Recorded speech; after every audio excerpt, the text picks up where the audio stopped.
Outside Woolwich Barracks, the tributes here mark an event so horrific it both traumatised and united a nation. 25-year-old Fusilier Lee Rigby was singled out because he was a soldier. We have killed this man today. He was murdered right outside his barracks by men who claimed they were at war.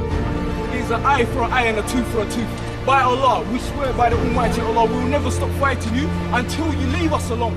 I can't forget it. It's impossible. You can't forget it. As CCTV cameras zoomed in on the scene, Lee Rigby's killers demanded horrified passers-by also film them.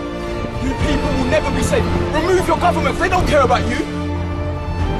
The tourists who'd come to see the Mother of Parliaments ended up running away from it. Their panic explained by the sound of gunshots. But the stabbing and shooting were just part of this horrifying event.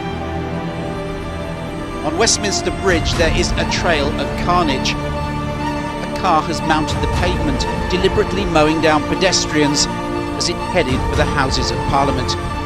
This has been a day the security forces feared would arrive.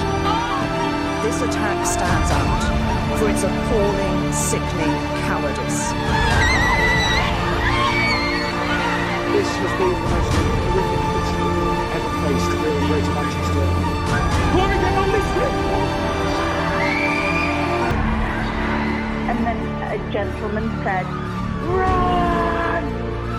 We said, "Let's go now before the rush." So we walked towards where the MEN car park is, where we were parked. As I turned round, boom, one loud noise. As soon as we got to the car, you could smell the burning. It began in what is becoming a familiar, horrifying way. The white van here on the left was driven down the pavement on London Bridge, running down people out for a drink on a warm summer's night. The van crashed. But it wasn't over. This was an indiscriminate attack with knives in a crowded area of pubs and bars known as Borough Market. There was an immediate armed response from the police. Some people tried to fight back. Armed police officers arrived within 8 minutes. Then, 3 attackers were shot dead. One was wearing canisters taped to his body.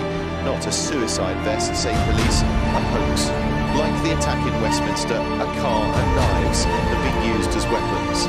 But this time it wasn't a lone attack. A group of men planned this and carried it out.